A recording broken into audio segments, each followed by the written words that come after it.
Hello दोस्तों, welcome back to my channel. आज मैं करने जा रही हूँ एक बीएल नॉवेल की एक्सप्लेनेशन। ये एक ओमेगा वर्स बीएल की स्टोरी है। आई होप आपको इसकी स्टोरी पसंद आएगी। चैप्टर 1 की शुरुआत होती है मेन कैरेक्टर से, जिसका नाम है लिहान, जिसका जन्म किसी ऑर्डिनरी दुनिया में नहीं बल्कि सब जेंडर की दुनिया में हुआ था, जिसमें सबसे ऊपर अल्फा थे। वो बाकी दो जेंडर से बहुत ही ज़्यादा स्मार्ट, इंटेलिजेंट और बहुत ही ज़्यादा आउटस्टैंडिंग थे। वो बड़ी कंपनियों के मालिक थे और बिजनेस में तो बस उन्हीं का ही चलता था। फिर आते हैं ओमेगास। हालांकि बाकी दो सब जेंडर्स की तुलना में वो कमज़ोर थे, लेकिन उन्होंने अपने आकर्षण और इंटेलिजेंस से इसकी भरपाई कर ली। उनमें से ज़्यादातर एक्ट्रेस, सिंगर्स या ज़्यादातर एंटरटेनर थे। हालांकि वो काम करने के लिए सबसे आदर्श लोग नहीं थे, लेकिन वो आमतौर पर अल्फा के साथ बैठते थे, इसलिए उन्हें नज़रअंदाज नहीं किया जा सकता था। फिर आखिरकार आते हैं बेटास। दुनिया की 70% पॉपुलेशन उनकी थी। वो अल्फा और ओमेगा के बीच की लाइन थे, लेकिन कुछ स्पेशल नहीं थे। वो अल्फा की तरह शानदार नहीं थे कि ऑर्गेनाइजेशन चला सके, बल्कि वो उनके लिए काम करते थे। वो ओमेगा की तरह सुंदर भी नहीं थे कि एंटरटेनमेंट इंडस्ट्री में काम कर सके। उनके बारे में सब कुछ एवरेज था। उनका लुक, उनकी जॉब, उनकी लाइफ, यहाँ तक कि उनकी लाइफ में एक बार उनकी कुछ स्मार्टनेस अल्फ़ा से भी आगे निकल सकती है, लेकिन अल्फ़ा अभी भी सबसे ऊपर प्लेस पर ही रहेगा। लेकिन लिहान को अल्फ़ा या ओमेगा जितना श्रेष्ठ बनने की उम्मीद कम थी, क्योंकि वो बेटा की एक लंबी परंपरा से आया था, इसलिए उस रास्ते से भटकना उसके लिए संभव नहीं था। इसलिए उसने शब्दों को समझने की क्षमता हासिल करते ही एक आसान प्लान बना लिया। प्लान था कि अपना सिर झुकाओ, स्कूल जाओ, खूब पढ़ाई करो, नौकरी पाओ, पैसा कमाओ और परिवार बसाओ। ये किसी भी बेटा के लिए नॉर्मल बात थी, सिवाय तब जब दो अल्फा ने तय किया कि लिहान को अपना बनाना ही बेहतर होगा। चलिए अब आगे क्या होगा, चैप्टर 1 की शुरुआत करते हैं। लिहान एक क्लास स्टूडेंट एकदम सही जगह पर बैठकर किताब पढ़ रहा था, जबकि बाकी क्लास के बच्चे शोर मचाते हुए खेल रहे थे। क्योंकि छुट्टी का समय था और क्लास के बच्चे बाहर थे, इससे लिहान को कोई प्रॉब्लम नहीं था, जब कोई उसके पढ़ने के समय सीधे उसे डिस्टर्ब न कर दे। लेकिन उसे इस बात से चिढ़ थी कि कुछ क्लास के बच्चे तो दूसरी क्लास के बच्चों को लेकर आसपास इकट्ठा हो गए थे और उन्हें धमका रहे थे। और सबसे बुरी बात ये थी कि लिहान उनके ही बगल में था, इसलिए वो उन लोगों की हर बात जोर से और साफ सुन सकता था। अब उन बुलीज में से एक बच्चा उन दो बच्चों से कहता है, तुम लड़कियों जैसे क्यों दिखते हो? क्या अगर हम तुम्हारे साथ खेले तो तुम हमें बीमार कर दोगे? दूसरी तरफ लिहान किसी भी हालत में हीरो नहीं था। उसे असल में अपने काम से काम रखना पसंद था, बिल्कुल अपने पेरेंट्स की तरह। लेकिन उसके पास या तो यहाँ से जाने का ऑप्शन था, लेकिन कहीं और जाने की जगह नहीं थी, क्योंकि यही जगह एकदम सही थी। इसलिए उसके पास हीरो बनने के अलावा कोई चारा नहीं था। उसने आह भरी, अपनी पिक्चर बुक नीचे रख दी और उन पुलिस के पास चला गया। लिहान बाकियों से थोड़ा बड़ा था, लेकिन वह जानता था कि वो कभी भी किसी अल्फा जितना लंबा नहीं हो पाएगा। लेकिन अभी यही चीज़ उसके लिए एक एडवांटेज था। उसने उन पुलिस से पूछा, तुम उन्हें क्यों धमका रहे हो? ये सुनते ही सभी पुलिस लोग लिहान की ओर देखने लगे। उनमें से एक ने उससे पूछा, तुम कौन हो? लिहान ने कोई जवाब नहीं दिया और उन लोगों को घूरने लगा, जो देखते ही वो सभी लोग डर से कांपने लगे। उनमें से एक पुलिस ने हिम्मत करते हुए लिहान से कहा, अगर हम इन्हें नहीं छोड़ेंगे तो तुम क्या करोगे? ये सुनते ही लिहान ने आह भरी। वो पुलिस लोग जो कि बच्चे थे, ऐसा लग रहा था कि फ्यूचर में जाकर वो गैंगस्टर बनने वाले थे। लिहान ने उस पुलिस बच्चों से कहा, तो मैं टीचर को बुलाऊंगा। ये सुनते ही वो सभी पुलिस बच्चे लोग डर के मारे इधर उधर भागने लगे। जैसे ही उन्होंने सुना कि लिहान टीचर को बुलाने वाला है, उन पुलिस बच्चों के वहां से जाते ही लिहान वो दो प्यारे बच्चे को देखकर दंग रह गया था। वो जुड़वा लग रहे थे। उनकी बड़ी ही गहरी नीली आंखें थी, जैसे कि वो किसी अलग ही डायमेंशन से आए थे। उनकी आईलैशेस भी लंबी थी, उनके बाल ब्लैक और कर्ली थे। हालांकि लिहान को अल्फा या ओमेगा के बीच की जो कॉन्सेप्ट है वो समझ नहीं आता था, वो बस इसे एक शब्द समझता था। लेकिन वो दोनों बच्चे ऐसे लग रहे थे जैसे कि वो ओमेगा ही होंगे। वो दोनों बच्चे लिहान से कहते हैं, हमें बचाने के लिए आपका बहुत शुक्रिया। लिहान ने सिर हिलाया और वहाँ से चला गया। क्योंकि वो कोई दोस्त नहीं बनाना चाहता था, इसलिए वो अपनी जगह पर वापस आकर बैठ गया और पढ़ना जारी रखा। लेकिन वो जुड़वा बच्चे संतुष्ट नहीं थे और उसके पास आकर बैठ गए। उन दोनों ने लिहान का हाथ पकड़ लिया और उन दोनों का उसे छोड़ने का कोई इरादा नहीं था। लिहान को ये एहसास हुआ और उसके पास इसका नाम बताने के अलावा और कोई चारा नहीं था। लिहान ने उन दोनों से कहा, मैं लिहान हूँ। ये सुनते ही वो दोनों लिहान से कहते हैं, फूफू शुक्रिया, अब से तुम हमारे हस्बैंड हो। तो चाइनीज में फूफू का मतलब मैरिड कपल होता है, यानी कि हस्बैंड और वाइफ। ये सुनते ही लिहान तो शॉक्ड हो गया और वो उन दोनों को सही करना चाहता था, लेकिन छुट्टी की घंटी बज चुकी थी और टीचर अपने बच्चों को लेने आई थी, जिनमें से योसन और योहान भी शामिल थे। दोनों ने लिहान के गालों में किस किया और अपने टीचर के पास चले गए। लिहान के गाल लाल हो गए थे और उसने सोचा कि उन्हें भूल जाना ही बेहतर है। दिन नॉर्मल रूप से ही बीता और लिहान स्कूल से घर चला गया। उसका घर कुछ खास नहीं था, वो भी एवरेज दर्जे का था। उसके फादर की एवरेज सैलरी वाली जॉब की तरह, लेकिन उसके फादर डिनर टाइम तक घर नहीं आते थे, इसलिए उसकी माँ को इसका देखभाल करना पड़ता था। उसकी माँ का नाम हुआंग जी श्याओ और उसके पिता का नाम हुआंग शियोमिंग है। लिहान की माँ ने उससे पूछा, लिहान स्कूल कैसा रहा? लिहान ने कहा, सब ठीक ही था। लिहान की माँ ने उससे फिर से पूछा, क्या तुमने आज कुछ खास किया? लिहान ने सिर हिलाकर मना कर दिया तो उसकी माँ ने उसे नहलाने की तैयारी की। इस बीच दूसरी ओर जुड़वा बच्चे जो कि घर पहुँचे, घर पहुँचते ही उन्होंने अपनी माँ को गले लगाया और वो दोनों अल्फा थे। उन दोनों की माँ ने उन्हें गोद में उठाया और उन दोनों से पूछा, आज स्कूल कैसा रहा? उन दोनों ने कहा, बहुत अच्छा था और आज हम अपने फूफू से मिले, उन्होंने हमें पुलिस से बचाया। लेकिन उनकी माँ को उनकी ये बात समझ नहीं आई और उन्होंने उन दोनों के गालों को किस किया और नहलाने के लिए केयर टेकर को दे दिया। दूसरी ओर लिहान को छींक आ गई।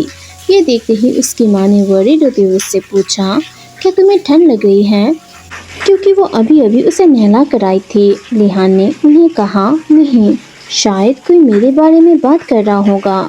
चैप्टर 2 की शुरुआत होती है। हालांकि लिहान ने साफ साफ उन ट्विंस बच्चों से कह दिया था कि उसे दोस्त नहीं चाहिए, लेकिन उन ट्विंस बच्चों ने इसका मतलब ये निकाला कि उसे उनके अलावा और कोई दोस्त नहीं चाहिए। हालांकि वो एक ही क्लास में नहीं थे, फिर भी वो ट्विंस बच्चे हमेशा ये श्योर करते थे कि छुट्टी के दौरान जब भी लिहान पढ़ाई कर रहा होता था या जब भी वो उसे देखते थे तो उसके साथ चिपके रहे।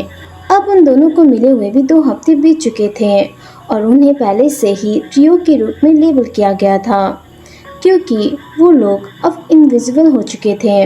और इसके अलावा किसी ने भी ट्विंस बच्चों को कभी परेशान नहीं किया जब तक कि उन्हें लिहान किताबों के शौकीन के गुस्से का सामना नहीं करना पड़ा। अब योसन ने लिहान के कंधे पर झुककर उस बेकार सी पिक्चर वाली बुक को देखते हुए लिहान से पूछा जो वो पढ़ रहा था, फूफू तुम इतने किताबी कीड़े क्यों हो? ये सुनते ही लिहान योसन को करेक्ट करते हुए उससे कहता है, मुझे फूफू कहना बंद करो, मेरा नाम लिहान है। तभी योहान लिहान को करेक्ट करते हुए उससे कहता है, लेकिन तुम हमारे हस्बैंड हो फूफू। ये सुनते ही लिहान ने आह भरी और अपनी पिक्चर वाली बुक पर ध्यान फोकस करने से पहले अपनी आंखें घुमाए, क्योंकि वो जानता था कि चाहे वो उन दोनों को कितनी भी बार सही करे, वो उससे परेशान करना या उनके पति होने का दावा करना बंद नहीं करेंगे। तभी लिहान ने अपनी गालों पर जलन महसूस की और कहा, आउच, तुमने मेरे गाल पर पिंच क्यों किया? वो ट्विंस एक साथ कहते हैं, तुम बहुत क्यूट हो फूफू। ये सुनते ही लिहान का जो गुस्सा था वो शांत हो गया और उसने अपना सिर हिलाया, क्योंकि वो दोनों ट्विंस उससे चिपके हुए थे और वो जो भी खेल खेलना चाहते थे वो खेल रहे थे। अब स्कूल की छुट्टी हो गई। लिहान हमेशा की तरह घर वापस चला गया। उसका घर स्कूल से ज़्यादा दूर नहीं था, इसलिए अकेले वापस आना कोई बड़ी बात नहीं थी। घर पहुंचते ही वो नहाया और अपने कपड़े पहने, फिर वो पढ़ाई करने के लिए वापस बैठ गया। उसकी माँ ने अपनी पोलाइट बेटी की तारीफ की, जिस पर लिहान शर्मा गया। अब उसकी माँ ने उसे अपने पिता के साथ खाने पर बुलाया। अब चटाई में बैठने से पहले लिहान ने धीरे से अपने पिता को ग्रीट किया और उनसे कहा, आपका स्वागत है पिताजी। लिहान के पिता हुआंग चाओमिंग किसी भी तरह के बुरे इंसान नहीं थे।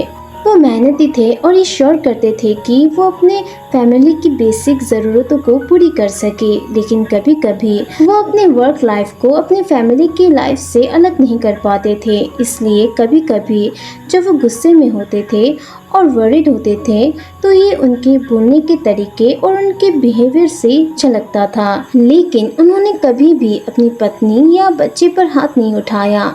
वो एक तरह से एक आइडियल फैमिली मैन थे, या यूँ कहें कि वो अपने फैमिली से बहुत प्यार करते थे। अब लिहान के पिता सोचते हुए उससे पूछते हैं, आज स्कूल कैसा था? लिहान खाना खाने से पहले जवाब देता है, बहुत अच्छा था पिताजी। लिहान के इतना कहते ही बस सिर्फ चॉपस्टिक के कटोरों से टकराने की आवाज़ सुनाई दे रही थी। उसके अलावा चारों तरफ एक अजीब सा सन्नाटा था। अब लिहान के पिता ने खाना खत्म करने के बाद अपनी पत्नी को थैंक यू कहा और नहाने जाने से पहले अपनी पत्नी को एक किस किया। लिहान भी खाना खत्म करने के बाद अपने कमरे में वापस चला गया और सोने से पहले थोड़ा पढ़ा। चैप्टर 3 की शुरुआत 2 महीने बाद से होती है, जहां पर ग्रेजुएशन का समय नज़दीक आ रहा था और सभी ने अपनी एग्ज़ाम लिख ली थी।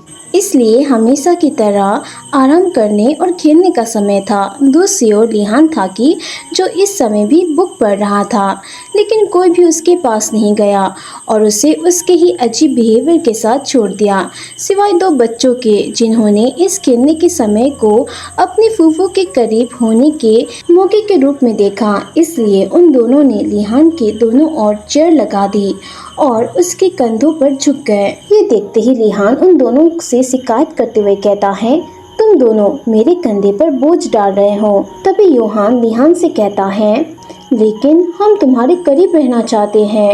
ये कहते ही वो दोनों लिहान के गले तक पहुंच गए। अब ये देखकर लिहान मान चुका था कि वो दोनों ट्विंस उसे कभी भी अकेला नहीं छोड़ेंगे, इसलिए उसने आह भरी और पढ़ना जारी रखा। लिहान को पता ही नहीं था कि उन ट्विंस ने उसमें क्या देखा। तभी वहाँ पर एक क्लास का बच्चा आता है और लिहान से कहता है, अरे किताबी कीड़े, टीचर तुम्हें बुला रहे हैं। हालांकि लिहान जवाब नहीं देना चाहता था, लेकिन इसमें टीचर शामिल थे, इसलिए उसने खुद को ट्विंस बच्चों से अलग किया जो उसका बचाव कर रहे थे। लिहान अपने टीचर के ऑफिस में पहुंचा और उन्हें ग्रीट किया। Hello teacher. टीचर ने उससे पूछा, कैसे हो लिहान? लिहान ने हाँ कहते हुए जवाब में सिर हिलाया और टीचर ने आगे उससे कहा, तुमने अपनी एग्ज़ाम में बहुत अच्छा किया है और तुम क्लास में सबसे टॉप थे। ये लो, तुमने 5 गोल्ड स्टार हासिल किए हैं। लिहान ने अपने टीचर को शुक्रिया कहा। सभी क्लास के बच्चों को चुपके से अपनी स्टार लेने के लिए बुलाया गया, ताकि दूसरे बच्चों को नीचा ना दिखाया जाए। सबसे ज़्यादा नंबर लाने पर 5 गोल्ड स्टार दिए जाते थे, दूसरे नंबर आने पर 3 और तीसरे नंबर पर 1। लिहान इससे पहले वहां से जाता, टीचर ने उसे रोक दिया और उससे कहा, लिहान ये तुम्हारी रिपोर्ट है। मुझे यकीन है कि इसे पहले ही दूसरे क्लासों में शेयर किया जा चुका है, और हाँ, इसे ज़रूर अपने पेरेंट्स को देना। लिहान ने एक बार फिर से अपनी टीचर को शुक्रिया कहा और जाने से पहले वो रिपोर्ट ले लिया। पिछले हफ्ते ही उन सभी लोगों ने अपने सब जेंडर के लिए एग्ज़ाम दिया था, इसलिए ये कोई सरप्राइज की बात नहीं थी कि लिहान बेटा था। उसे तब से ही पता था कि वो क्या है, जब वो शब्दों को समझने लगा था। लेकिन ये रिपोर्ट एक और सबूत के तौर पर काम आई। अब जैसे ही लिहान ने क्लास के अंदर इंटर किया, वो दो ट्विंस बच्चों ने उसे लगभग जमीन पर गिरा ही दिया। अब वो ट्विंस बच्चे लिहान से पूछते हैं, फूफू क्या हम तुम्हारी रिपोर्ट देख सकते हैं? लिहान ने अपना हाथ आगे बढ़ाया और अपनी रिपोर्ट उन्हें दे दी। फिर वो अपनी बुक को लेकर बैठ गया। अब उन ट्विंस बच्चों ने लिहान की रिपोर्ट वापस उसकी बेंच पर रख दी। अब रिपोर्ट देखने के बाद योसन एक्साइटेड होते हुए लिहान से कहता है, इसका मतलब है कि फूफू अब भी हमारे हो सकते हैं। अब वो दोनों ही लिहान के पास बैठ जाते हैं और योसन अपना मुंह बनाता है। अब योहान अपनी आंखें घुमाते हुए लिहान से कहता है, फूफू तुम हमसे नहीं पूछोगे कि हमारा रिजल्ट क्या है? लिहान बोर होते हुए उन दोनों से पूछता है, तो तुम दोनों का रिजल्ट क्या है? अब दोनों ही ट्विंस एक्साइटेड होते हुए लिहान से कहते हैं, हम तुम्हें ग्रेजुएशन तक कुछ नहीं बताएंगे। ये सुनते ही लिहान ने अपनी आंखें घुमाते हुए उन दोनों की तरफ देखा और कहा, अगर तुम दोनों सिर्फ सरप्राइज ही देने वाले थे तो मुझसे पूछने का क्या मतलब था? लेकिन लिहान ने अंदाज़ा लगा लिया था कि वो दोनों ओमेगा बनने वाले हैं, लेकिन उसने अपनी बात नहीं दोहराई और अपनी बुक पर फोकस किया। लेकिन उसे क्या पता था। फाइनली वो ट्विंस बच्चे लिहान के कंधे पर सो गए। स्कूल की छुट्टी होते ही लिहान ने उन दोनों को थपथपाया और वो दोनों सुस्ती से उठे और जाने से पहले लिहान के गाल पर किस किया, जो अब उन दोनों की आदत बन गई थी। अब स्कूल छुट्टी होते ही लिहान वापस घर आया और अपनी माँ को अपना रिपोर्ट दिखाया। रिपोर्ट देखते ही उसकी माँ ने उसे किस करके भरोसा दिलाया कि वो अभी भी स्पेशल हैं और उसके अच्छे मार्क्स के लिए सेलिब्रेट करते हुए एक स्पेशल डिनर बनाया। जब लिहान के पिता वापस घर आए तो लिहान ने रात के डिनर के दौरान उन्हें अपनी रिपोर्ट दी, लेकिन ऐसा लग रहा था कि आज लिहान के पिता का जो मूड है वो अच्छा नहीं है। उन्होंने कोल्ड वॉइस में लिहान से कहा, ये तो होना ही था। वहीं दूसरी ओर लिहान की माँ अपने पति जिन ज़ाओशाओ के लिए वर्रिड थी, लेकिन उन्होंने चुप रहने का फैसला किया। जब वो लोग खाना खा रहे थे तभी लिहान के पिता उन सबसे कहते हैं, मुझे दूसरी जगह ट्रांसफ़र कर दिया गया है, इसलिए हम लोग कल तक वहाँ शिफ्ट हो जाएंगे। ये सुनते ही लिहान की माँ अपने पति से पूछती है, लेकिन लिहान के स्कूल का क्या? उसने तो अपनी पढ़ाई भी पूरी नहीं की है। ठीक है, मैं उसके टीचर से बात करूँगी और कल तक उसका ट्रांसफ़र पेपर ले लूँगी। बस सामान पैक करने पर ध्यान दूंगी। अब सभी लोग खामोशी से खाना खाने लगे। लिहान के पिता के खाना फिनिश होने तक किसी ने एक दूसरे से बात करने की हिम्मत नहीं की। लिहान ने भी खाना फिनिश करते ही खाने के लिए अपनी माँ को शुक्रिया कहा और फिर अपने कमरे में कुछ सामान पैक करने चला गया। ये उसका पहली बार घर बदलने का एक्सपीरियंस था, लेकिन उसे यकीन था कि वो पहले भी कई बार घर बदल चुके होंगे। चैप्टर 4 की शुरुआत होती है जब अगले दिन उन ट्विंस बच्चों का यानी योहान और योसुन का फूफू यानी कि लिहान स्कूल नहीं आया। ये देखकर वो ट्विंस बच्चे लिहान के लिए वरीड हो गए और उन्हें लगा कि उसकी तबीयत ठीक नहीं है, क्योंकि लिहान की जो स्कूल छोड़ने की पॉसिबिलिटी थी वो इतनी कम थी कि वो दोनों इसके बारे में सोचने की हिम्मत तक नहीं कर सकते थे। अब पूरे हफ्ते लिहान स्कूल नहीं आया। ये देखकर वो ट्विंस बच्चे लिहान के घर जाकर उसका हाल चाल जानना चाहते थे, लेकिन उन दोनों को ही लिहान के घर का एड्रेस पता नहीं था। अब उन दोनों को ही लिहान के घर तक उसका पीछा न करने का अफसोस था और जब उन दोनों ने टीचर से पूछा तो टीचर ने उन्हें बताया कि लिहान किसी और ही जगह मूव हो गया है। ये सुनकर उन दोनों का ही दिल टूट गया और वो दोनों बहुत उदास हो गए कि लिहान ने इसके बारे में उन दोनों को कुछ नहीं बताया। यहाँ तक कि जब ट्विंस की माँ ने उन दोनों को बहुत उदास देखा तो उन्होंने भी उन दोनों को मनाने की कोशिश की, लेकिन कोई फ़ायदा नहीं हुआ। यहाँ तक कि वो अपने ग्रेजुएशन के दिन भी खुश नहीं थे, बल्कि बहुत ही ज़्यादा उदास थे, क्योंकि उसी दिन उन दोनों ने लिहान को अपना सब जेंडर बताने का फैसला किया था। जैसे कि लिहान के पिता ने कहा, वो लोग अगले ही दिन दूसरी जगह मूव हो गए। उन लोगों को वहाँ जाकर रहने में 2 दिन लग गए। अब लिहान के पिता काम से वापस घर आ गई। लिहान के माँ ने उसके साथ मिलकर लिहान के लिए एक नया स्कूल ढूंढा। वो उनके रहने की जगह से थोड़ा दूर था, लेकिन लिहान ने अपनी माँ को विश्वास दिलाया कि वो अकेले घर आ जा सकता है, क्योंकि वो पहले से ही जूनियर सेकेंडरी स्कूल में था। लिहान के स्कूल जाने से पहले उसकी माँ ने उसके लिए स्कूल यूनिफॉर्म और किताबें मंगवा ली थी। लिहान जिस स्कूल में जाता था वो ज़्यादातर बेटा वालों के लिए था, क्योंकि इस दौरान सब जेंडर्स के लिए ये सीखना बेहतर होता था कि अल्फ़ा या ओमेगा बनने के लिए क्या ज़रूरी है। इसलिए वो स्कूल सिर्फ ओमेगा या अल्फ़ा वालों के लिए थे। क्योंकि ये बेटा वालों का स्कूल था, इसलिए यहाँ पर कोई स्पेशल क्लास नहीं थी। लिहान अपनी नई क्लास में बैठा था। क्लास के बच्चे शोर तो नहीं कर रहे थे, लेकिन वो ज़ोर ज़ोर से बात कर रहे थे और लिहान को उनमें से किसी के साथ भी शामिल होने में कोई दिलचस्पी नहीं थी।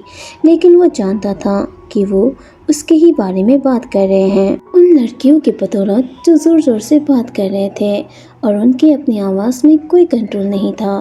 तभी क्लास का एक लड़का आकर लिहान से कहता है, ओह नो, तुम बहुत ज़्यादा पढ़ते हो, तो इसका मतलब ये है कि तुम बहुत ज़्यादा होशियार होगे। लिहान ने कोई जवाब नहीं दिया, क्योंकि उसके पास इस मैटर के बारे में कहने के लिए कुछ नहीं था जो उसे परेशान कर रहा था। वो लड़का लिहान से कहता है, मुझे यकीन है कि एग्ज़ाम के दौरान तुम हमारा अच्छा ख्याल रखोगे। तुम्हारा नाम क्या है? लिहान ने कोई जवाब नहीं दिया, क्योंकि वो अपनी किताब पढ़ रहा था और वो लड़का उसका ध्यान भटकाने की कोशिश कर रहा था। तभी वहाँ मौजूद कुछ बेटा ने चिल्लाते हुए लिहान से कहा, तुम छोटे बदमाश सचमुच बहुत घमंडी होगे। ये सुनते ही लिहान ने कोई जवाब नहीं दिया और अचानक अपने सिर से उठा और खड़ा हो गया, जो देखकर वो बेटा डर गया। अब लिहान लाइब्रेरी में जा ही रहा था, जहां वो जाकर अकेला रह सकता था, लेकिन ऐसा लग रहा था कि सभी लोगों को उसे परेशान करने में मज़ा आ रहा था, क्योंकि तभी एक लड़की ने उसे बीच में ही रोक दिया था। वो लड़की लिहान से कहती है, हेलो, मैं लियू रिफेई हूँ, तुम्हारा नाम क्या है? लिहान ने उस लड़की को नोट किया और सोचा कि वो बेटा के लिए तो सुंदर थी, लेकिन ओमेगा या अल्फा के बराबर सुंदर नहीं थी, लेकिन काफी सुंदर थी। लिहान को एहसास हुआ कि उसके वहां से जाने का कोई रास्ता नहीं है, इसलिए उसने जवाब देते हुए लियू से कहा, मैं लिहान हूँ। लियू लिहान से कहती है, मैं तुम्हें पहली बार देख रही हूँ, इसलिए तुम नए होंगे। मैंने तुम्हारे बारे में दूसरे क्लास में सुना है जहाँ तुम रहते हो। इस बात में लिहान ने अपना सिर हिलाया तो लियू ने उससे पूछा, तो क्या तुम दोस्त बनाना चाहोगे? लिहान अपनी किताब पढ़ने के लिए वापस जाने से पहले जवाब में लियू को ना कह देता है, लेकिन अचानक उसने महसूस किया कि उसके कंधे पर किसी का हाथ है और उसके बगल में कोई बैठा हुआ है। वो लियू थी। लियू अपनी ही तारीफ करते हुए लिहान से कहती है, किताबी गिरे, इतने रूड भी मत बनो, मेरी दोस्त बनो। क्या मैं इतनी सुंदर नहीं हूँ? महान लियू रिफेई को आखिर कौन मना कर सकता है? लियू की ये बातें सुनकर लिहान ने उसकी तरफ देखकर अपनी आंखें घुमाई। अब लिहान लियू से कहता है, क्या तुम मुझे अकेला नहीं छोड़ोगी महान लियू रिफेई? ये सुनते ही लियू मुस्कुराई, क्योंकि उसने लिहान को अपना नाम लेने के लिए मजबूर कर ही दिया था। अब लियू अनाउंस करते हुए कहती है, मुझे लगता है कि ये खूबसूरत दोस्ती की शुरुआत है। लेकिन लिहान ने उसे अनदेखा कर दिया और अपनी किताब पढ़ना जारी रखा। चैप्टर 5 की शुरुआत होती है। सालों बीत गए थे और लियू अब भी लिहान का पीछा करती थी, चाहे लिहान उससे कितनी भी मिन्नतें क्यों न करता।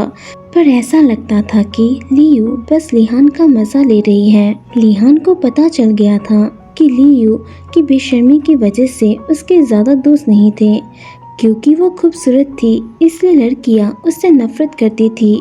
लेकिन लियू को इस बात की कोई परवाह नहीं थी, क्योंकि उसका दोस्त लिहान तो हमेशा किताबों में ही खोया रहता था।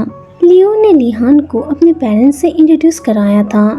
लियू के पिता एक बेटा और उसकी माँ एक ओमेगा थी।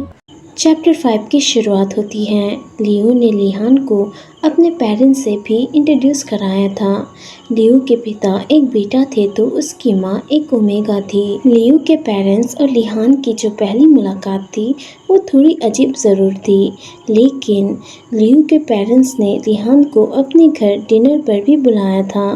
जो बात तो और भी ज़्यादा अजीब थी क्योंकि लियो के पेरेंट्स ने लियान पर उनकी बेटी लियो को डेट करने का आरोप लगाया।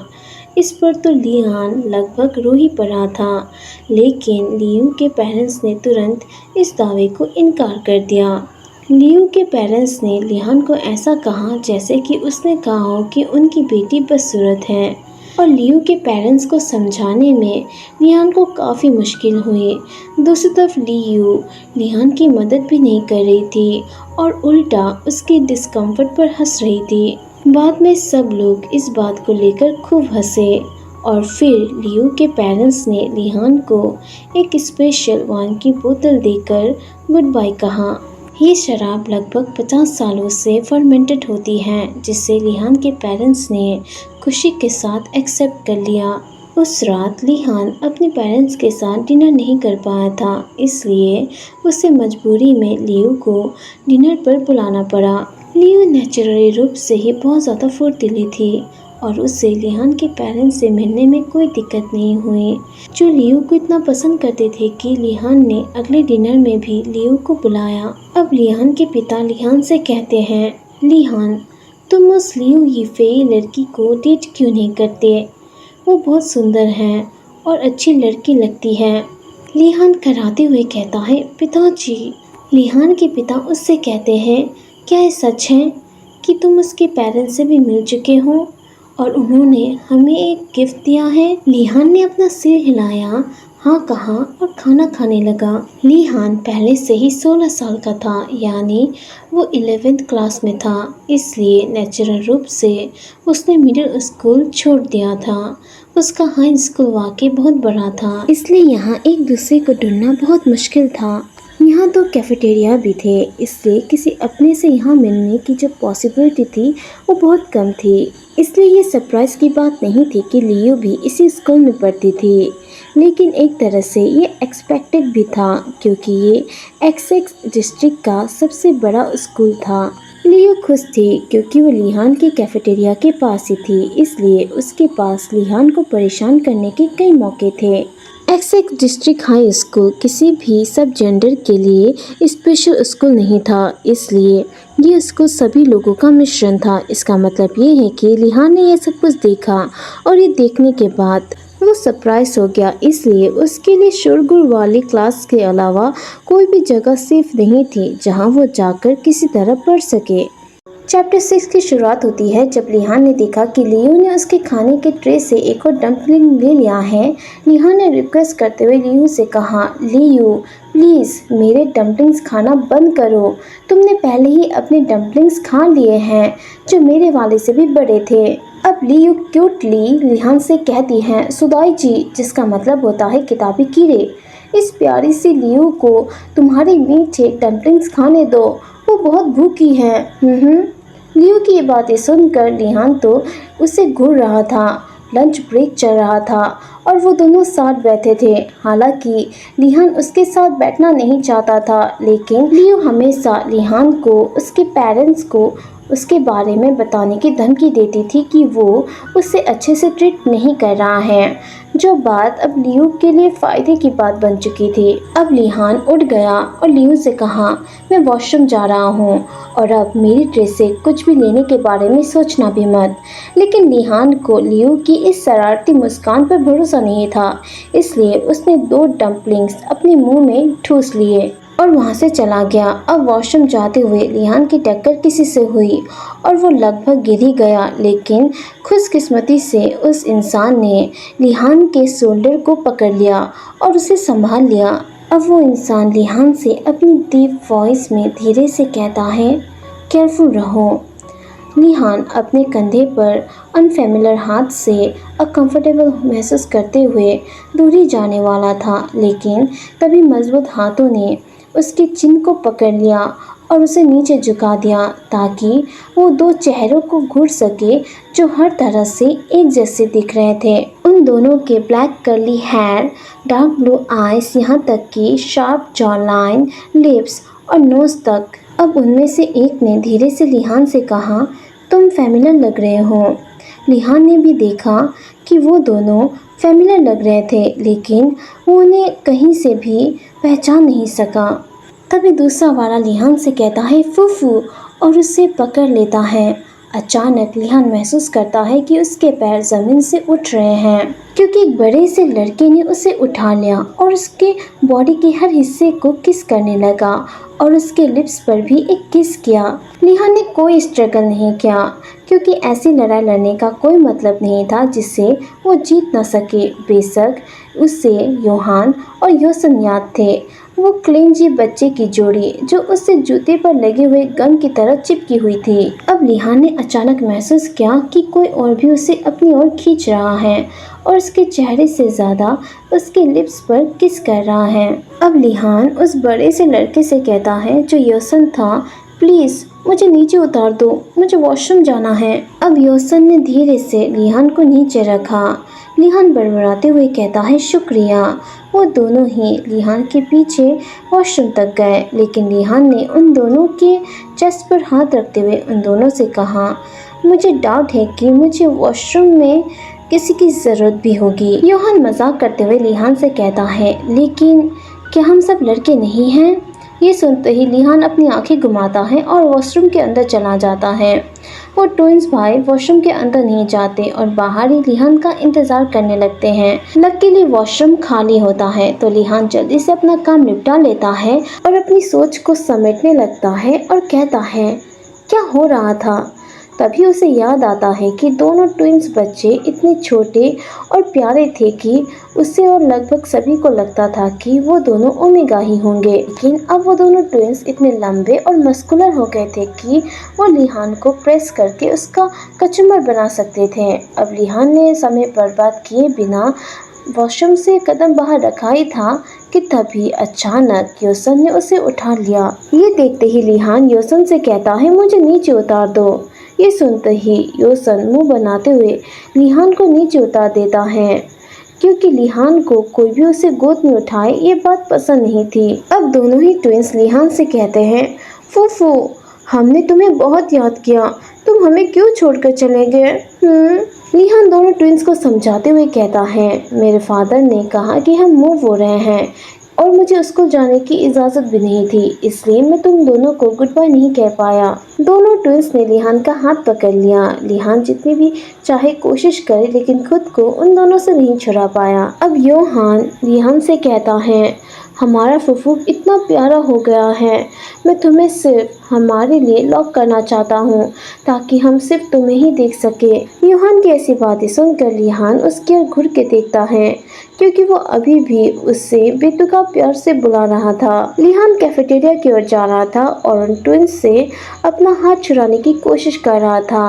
वो दोनों ही ट्विंस सच में दो बड़े पोल जैसे थे जिन्होंने एक झंडा उठाया हुआ था जिस पर लिखा था कि मुझे नोटिस करो, क्योंकि कैफेटेरिया का शोर अचानक कम हो गया था और सभी लोग वो दो हैंडसम ट्विंस को घूर रहे थे जिनको इसकी कोई परवाह नहीं थी। वो दोनों तो बस अपने फूफू को ही घूर रहे थे। अब लिहान लियो की तरफ देखता है जो कैफेटेरिया के टेबल में बैठी हुई थी, जिसने हैरान होते हुए लिहान की ओर देखा।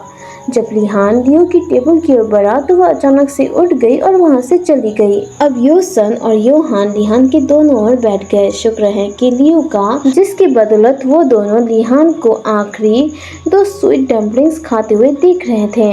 लिहान में ऐसा कुछ भी खास नहीं था जो उसे इतना प्यारा बनाता था जितना उन ट्विंस ने बताया था। उसका एवरेज ब्राउन आईज और डीप ब्राउन स्ट्रेट हेयर थे। वो किसी भी आम बेटा जैसा दिखता था। लिहान अब खाना फिनिश करने के बाद खड़ा हो गया तो ट्विंस भी उसके साथ खड़े हो गए और एक ने उससे पूछा, क्या हुआ फूफू? लिहान कहता है, मैं खाना फिनिश कर चुका हूँ इसलिए मैं पढ़ाई करने वापस क्लास में जा रहा हूँ। तभी योहान लिहान से पूछता है, तो क्या तुम हमें अपना नंबर नहीं दे सकते? लिहान उन ट्विंस से कहता है, मेरे पास फ़ोन नहीं है। ये देखते ही वो ट्विंस तो दंग रह गई कि लिहान के पास फ़ोन नहीं था। लिहान ने अपने कंधे हिलाए क्योंकि उसके पास फ़ोन नहीं था, क्योंकि वो उसका ध्यान भटका देता पढ़ाई से और इसके अलावा लिहान किसे कॉल करता। अब दोनों ट्विंस लिहान से पूछते हैं, क्या हम तुम्हारे घर चलें? लिहान साफ साफ कहता है, नहीं। ये सुनते ही योहान रोने का नाटक करते हुए कहता है, हमारा फूफू बुरा हो रहा है। तभी योसन लिहान से कहता है, ठीक है, हमें तुम्हारी क्लास बताओ। लिहान रिप्लाई देते हुए कहता है 11D, ताकि वो दोनों अल्फा उसे जाने दे।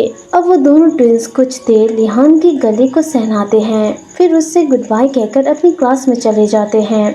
लिहान को पता नहीं था कि किसी भी अल्फा या ओमेगा के लिए गला शरीर का सबसे सेंसिटिव पार्ट होता है, लेकिन इससे अनजान लिहान जो एक बेटा है, उसे इसकी कोई परवाह नहीं थी और वो वापस अपने क्लास में चला गया। अब स्कूल की छुट्टी हो गई और घर जाने का समय हुआ तो लिहान स्कूल के गेट की ओर दौड़ा और उन चिपचिपे मंकी ट्विंस ब्रदर योहान और योसन, जिसमें लियो भी शामिल थी, उससे बचने की कोशिश की। लेकिन लिहान की किस्मत उसके साथ नहीं थी और उसकी मुलाकात लियो से हुई। लियो ने गहरी सांस ली और लिहान से कहा, हर दिन तुम मुझे तुम्हारे साथ चलने के लिए दौड़ाते हो। लेकिन लिहान ने उसे अनदेखा किया और चलना जारी रखा। लियो लिहान के पास दौड़ी और उससे कहा, वो दो अल्फा कौन थे। लिहान को सच में पता नहीं था कि वो उन दो ट्विंस को क्या कह के बुलाए, तो वो लियो से कहता है कि वो उसके बचपन के दोस्त हैं। ये जानते ही लियो लिहान से कहती है, वाह, मैं तो सरप्राइज हो गई, कौन जानता था कि ग्रेट सुदाइची लिहान के बचपन के दो दोस्त हो सकते हैं। ये सुनते ही लिहान लियो की ओर घूरता है। अब वो दोनों तब तक चलते रहे जब तक वो उस जगह पर नहीं पहुंच गए जहां उन्हें अलग होना था। लियो अपने रास्ते जाने से पहले लिहान को गुड बाय कहती है। चैप्टर 7 की शुरुआत होती है, जहां पर वो दो ट्विंस लिहान को देखकर बहुत खुश थे, क्योंकि उनकी वन टाइम की जो विश थी वो फाइनली पूरी हो गई थी और वो दोनों बहुत ज़्यादा खुश थे।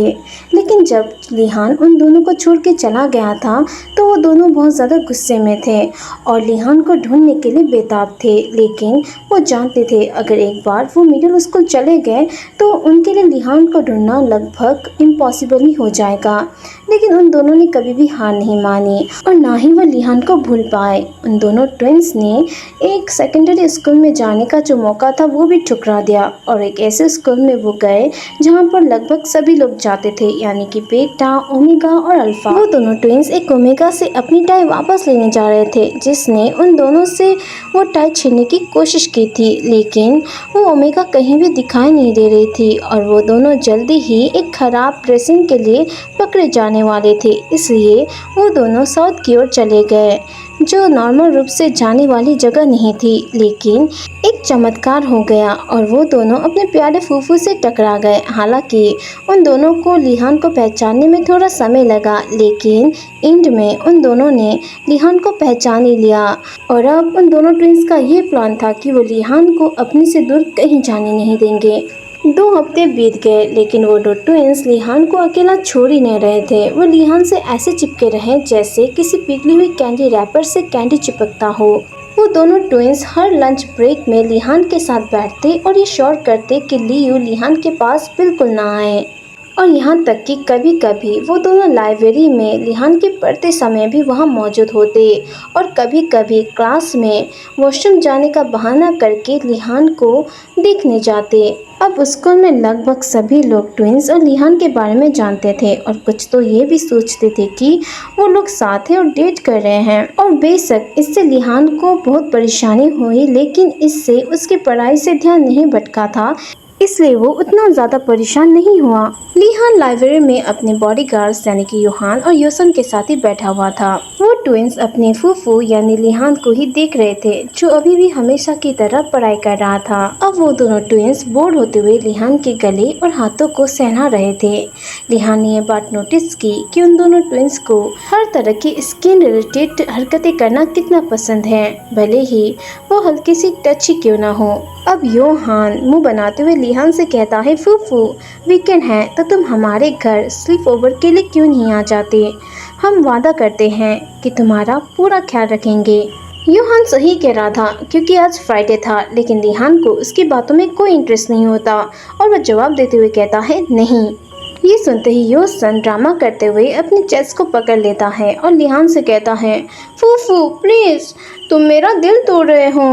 और ये सुनते ही लिहान तो अपनी आंखें घुमाने लगता है और अपना जो बुक है वो पढ़ना जारी रखता है, लेकिन अचानक वो ट्विंस उससे उसकी बुक छीन लेते हैं। ये देखते ही लिहान अपनी डरावनी आंखों से उन दोनों की ओर देखता है। वो दोनों ट्विंस लिहान के साइंस बुक के पीछे अपना नंबर लिख रहे थे। अब योसन लिहान से कहता है, फूफू अगर तुम्हारा मन बदल जाए तो ये हमारा नंबर है, अब हमें क्लास में वापस जाना होगा। अब जाने से पहले वो दोनों ट्विंस अपनी आदत से मजबूर लिहान के गाल पर किस करते हैं। लिहान कुछ देर तक उन दोनों के नंबर देखता रहता है, लेकिन फिर उसने फैसला किया कि जाने दो और वो अपना किताब पढ़ना जारी रखता है। अब उसको की छुट्टी हो जाती है, घर जाने का टाइम हो जाता है, लेकिन लिहान को ये देखकर हैरानी होती है कि कोई भी उसे चिपकने अभी तक नहीं आया था, यानी कि वो ट्विंस और लियो। आमतौर पर वो ट्विंस अपने ड्राइवर को देर से बुलाते थे और तुरंत क्लास से बाहर भागकर लिहान को उसकी गली तक छोड़ने जाते थे, क्योंकि लिहान कभी भी किसी का इंतजार नहीं करता था। लिहान को अभी अभी एहसास हुआ कि उसने कुछ समय से लियो को भी नहीं देखा था। पिछले हफ्ते लियो कभी कभी उसे घर तक छोड़ने जाती थी, लेकिन इस हफ्ते से जैसे वो गायब ही हो गई थी। ऐसा नहीं था कि लिहान उसे मिस कर रहा था या कुछ और। अब लिहान जैसे ही घर पहुंचता है उसे पता चलता है कि दरवाज़ा तो लॉक है और उसे एक नोट मिलता है जिसमें लिखा था, माफ़ कर देना बेटा, तुम्हारे पापा ने मुझे एक छोटी सी बिजनेस ट्रिप पर साथ चलने के लिए कहा है। इस बार अपनी माँ को माफ़ कर दो और अपने फ्रेंड लियूस से कहना कि क्या तुम इस वीकेंड उसके घर रुक सकते हो। मैं वादा करती हूँ कि हम मंडे तक वापस आ जाएंगे। जब तुम स्कूल से वापस आ जाओगे मैंने तुम्हारे कुछ कपड़े पैक कर दिए हैं ताकि तुम आराम से रह सको। वो गमले के पीछे हैं, अपना ख्याल रखना। लिहान ने गमले के पीछे देखा और जैसे कि उसकी माँ ने बताया था वो एक छोटा सा डफल बैग था जिसमें मंडे तक की उसकी ज़रूरत की सारी चीज़ें थी। लिहान ने नीचे झुकने से पहले एक लंबी सांस ली। वो आसानी से लियो के घर जा सकता था, लेकिन बाहर पहले से ही अंधेरा था और उसे लगा कि ये अच्छा समय नहीं होगा लियो के घर जाने का, क्योंकि लियो उससे बात नहीं करती थी और वो एक लड़की थी, इसलिए उसके घर जाना अजीब होगा। तो लिहान ने आह भरी और नज़दीक की पेफोन की तलाश की और अपने साइंस बुक के पीछे लिखे नंबर को टाइप करने से पहले और फ़ोन पर कुछ छुट्टे पैसे डाले। योहान ने फ़ोन की तीसरी घंटी पर कॉल उठाया और लिहान से पूछा, हेलो कौन है। लिहान रिप्लाई करते हुए कहता है, मैं लिहान बोल रहा हूँ, मैं सोच रहा था कि क्या तुम मुझे XX बस स्टॉप पर लेने आ सकते हो। योहान जवाब देते हुए कहता है, मैं 10 मिनट में पहुँच जाऊँगा। लिहान को अपने पीछे कुछ भाग दौड़ और हल्की सी आवाज़ें सुनाई दे रही थी, तो उसने फ़ोन कट करने का फैसला किया।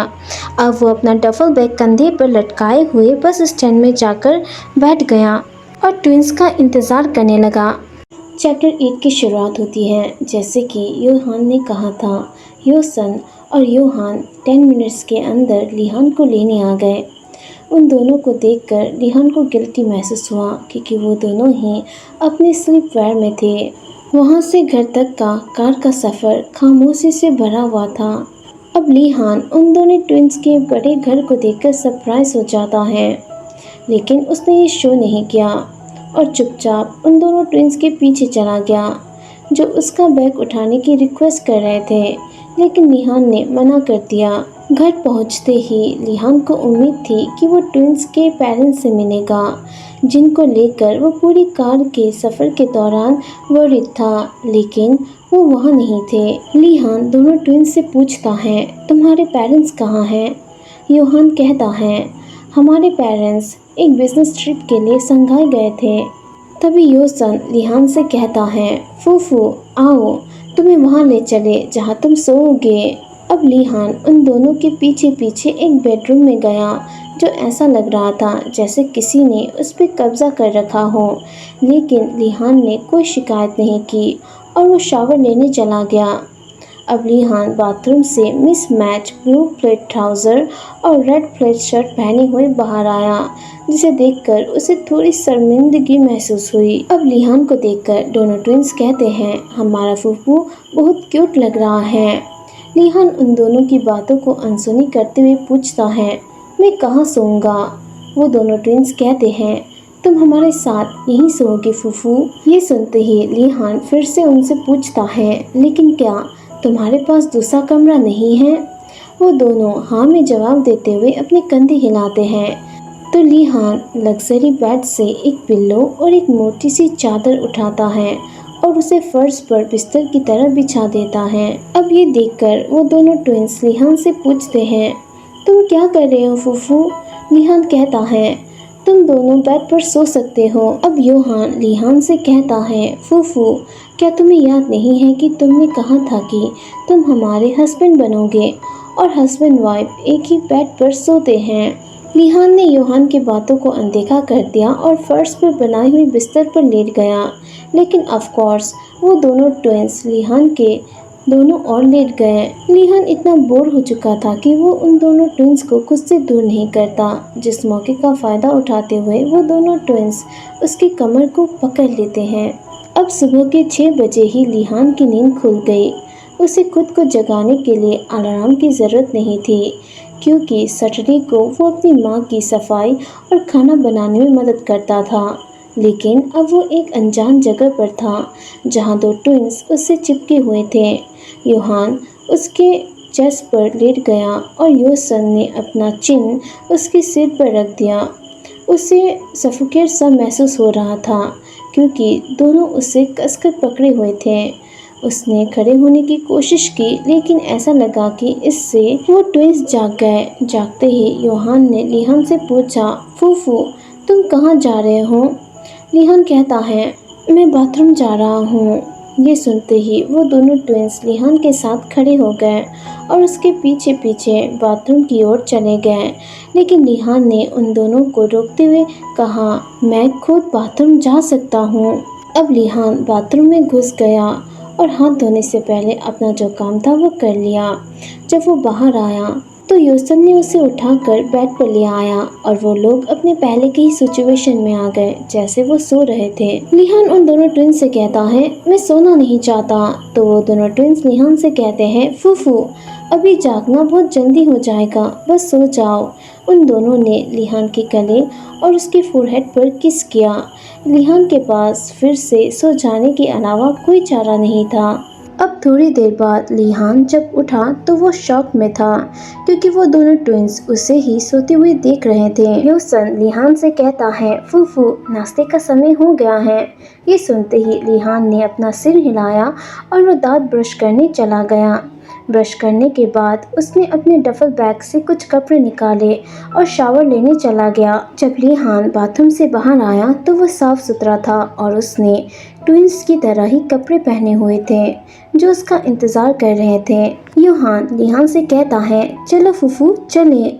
अब वो दोनों ही लीहान का हाथ पकड़ते हैं और उसे नाश्ते के लिए नीचे ले जाते हैं। लीहान ने स्टफ बन और बीन खाए, जबकि ट्विंस ने कॉन्गी, जो एक दलिया जैसा होता है, और बीन खाए। अब जब वो लोग खाना खा चुके तो लीहान ने अपनी प्लेट हटाने की कोशिश की, लेकिन ट्विंस ने यह कहकर उसे रोक दिया कि उनके पास इसके लिए मैट्स हैं। लीहान कमरे में वापस चला गया। ट्विंस आज्ञाकारी ढंग से उसके पीछे पीछे चल रहे थे। लीहान ने अपने स्कूल बैग से एक किताब निकाली और जमीन पर बैठकर पढ़ने लगा। ये देखकर योसन लीहान से पूछता है, फूफू तुम अभी भी क्यों पढ़ रहे हो? क्या ये वीकेंड नहीं है? चलो रेस करते हैं। लीहान ने इस बात का कोई जवाब नहीं दिया और पढ़ाई जारी रखी।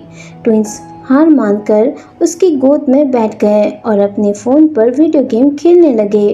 अब ये देखकर कि वो दोनों ट्विंस उसकी गोद में आराम कर रहे हैं, लीहान उन दोनों से पूछता है, तुम क्या कर रहे हो? वो दोनों ट्विंस ने लीहान को जवाब दे दिया, इसलिए लीहान फिर से पढ़ने में लग गया। उन लोगों ने पूरा सैटरडे ऐसे ही बिताया, सिवाय उस दिन के जब उन्होंने दोपहर और रात का खाना मिठाई के साथ खाया। लीहान ने उन दोनों ट्विंस से पूछा था कि वो अपना यूनिफॉर्म कहाँ धो सकता है, लेकिन ट्विंस ने वो यूनिफॉर्म जाकर मैट को दे दिया, जिससे लीहान बहुत परेशान हो गया। वो ट्विंस लीहान से बहुत चिपके रहते थे और कभी कभी लीहान के पीछे बाथरूम में जाने की कोशिश करते थे, लेकिन लीहान ये हमेशा श्योर करता था कि वो ऐसा ना करे। जब संडे का दिन आया तो लीहान फाइनली पढ़ने के अलावा कुछ और करने के लिए एग्री हो गया, जो कि एक मूवी देखना था जो बहुत ही एजुकेशनल था। लेकिन ट्विंस को इससे भी कोई दिक्कत नहीं थी, जब तक वो लीहान के साथ है। अब वो सब मूवी हॉल में पॉपकॉर्न खा रहे थे और जानवरों के लाइफ के बारे में देख रहे थे। लेकिन ट्विंस को इसमें कोई इंटरेस्ट नहीं था। वो अपने फूफू को ही देख रहे थे। वो बीच बीच में लिहान के गालों को किस करने से खुद को नहीं रोक पा रहे थे, लेकिन लिहान बार बार उन्हें धक्का देकर रोकता था, लेकिन वो सुनते ही नहीं थे। अब मंडे का दिन भी आ जाता है। लिहान हमेशा की तरह जल्दी उठ गया क्योंकि वो स्कूल से थोड़ी दूर रहता था और आमतौर पर पैदल ही स्कूल जाता था। जब लिहान शावर ले रहा था तब वो ट्विंस भी फाइनली जाग गए। चैप्टर 9 की शुरुआत होती है। जब लिहान शावर ले रहा था तभी ट्विंस भी जाग गए और शावर लेने के लिए दूसरे कमरे में चले गए। जब लिहान बाथरूम से बाहर आया तो उसने सिर्फ बाथरोब पहना हुआ था, लेकिन वो ये देखकर हैरान हो जाता है कि ट्विंस फाइनली उसे अकेला छोड़कर चले गए। लिहान ने बेड पर अपना यूनिफॉर्म देखा जो वॉश और आयरन की हुई थी। उसने जल्दी से अपना यूनिफॉर्म पहना और अपने स्कूल बैग में डफल बैग को ठूस कर नीचे चला गया और ट्विंस का इंतज़ार करने लगा। अब जैसे ही वो दोनों ट्विंस कपड़े पहनकर नीचे आए, उन दोनों ने लिहान के गालों को किस किया, जिसे लिहान ने अपने हाथ से पोंछ लिया और उन दोनों ट्विंस को फिर से उसे किस करने के लिए मजबूर किया, जब तक कि लिहान को एहसास नहीं हुआ कि ये सब पॉइंटलेस है और उसने उन दोनों को रोका। कार का सफ़र शांत था क्योंकि वो दो ट्विंस लिहान के कंधे पर सो रहे थे। लिहान ने बेसब्री उन दोनों को अपने से दूर करने की कोशिश की, लेकिन वो दोनों अल्फा थे, इसलिए ये सब करने का कोई फ़ायदा नहीं हुआ। लिहान जब स्कूल पहुंचा तो उसने झुककर ट्विंस और उस कार के ड्राइवर को थैंक यू कहा और फिर अपने क्लास में चला गया।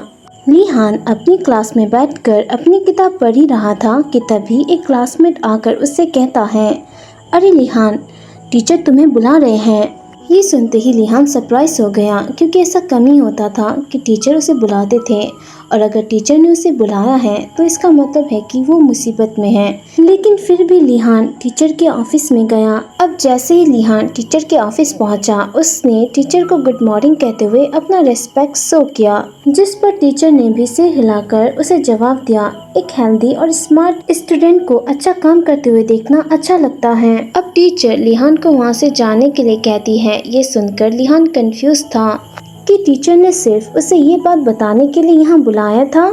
जब लिहान दरवाजे की ओर जा ही रहा था तभी टीचर ने उसे रोक दिया और उससे कहा, जैसे कि टीचर को कुछ याद आ गया हो। वो लिहान से कहती है, स्टूडेंट लिहान, मैंने तुम्हें आज सुबह ट्विंस की कार से बाहर निकलते हुए देखा था। क्या तुम किसी तरह उनसे रिलेटेड हो? लिहान कहता है नहीं, लेकिन ऐसा लग रहा था कि टीचर और भी ज़्यादा इन्फॉर्मेशन का इंतज़ार कर रही थी, लेकिन लिहान उन्हें इसके अलावा और कुछ नहीं बता रहा था क्योंकि टीचर बहुत ज़्यादा जिज्ञासु थी। वो समझ जाती है कि लिहान जो एक बेटा है इसके आगे कुछ नहीं बताएगा, तो उससे कहती है, लिहान, मैं जानती हूँ कि तुम एक स्मार्ट स्टूडेंट हो, लेकिन मुझे नहीं लगता कि जी फैमिली के साथ घूमना फिरना ठीक है।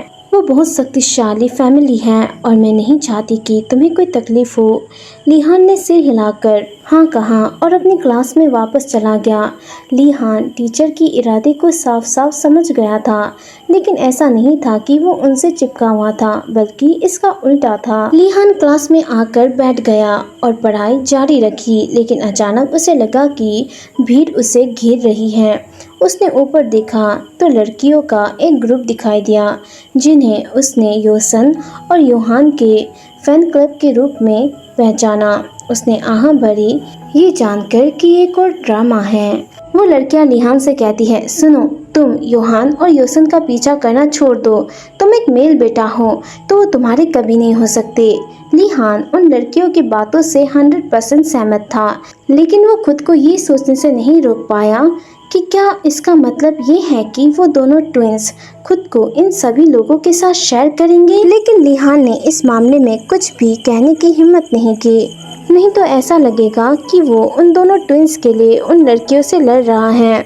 इसलिए उसने आह भरी और अपनी किताब पढ़ना जारी रखा। अब ये देखकर उनमें से एक लड़की कहती है, अरे ये क्या, ये तो हमारी बातों में ध्यान ही नहीं दे रहा है। अब लिहान को लगा कि उसके सिर पर जोर से धक्का दिया जा रहा है और साथ ही कहा जा रहा है ये तो बिल्कुल भी सुंदर नहीं है। इससे लिहान अचानक खड़ा हो गया, जिससे वो लड़कियां डरकर पीछे हट गई। अब लिहान उन लड़कियों को घूर कर देखता है, जिससे फाइनली वो लड़कियां वहां से चली गई।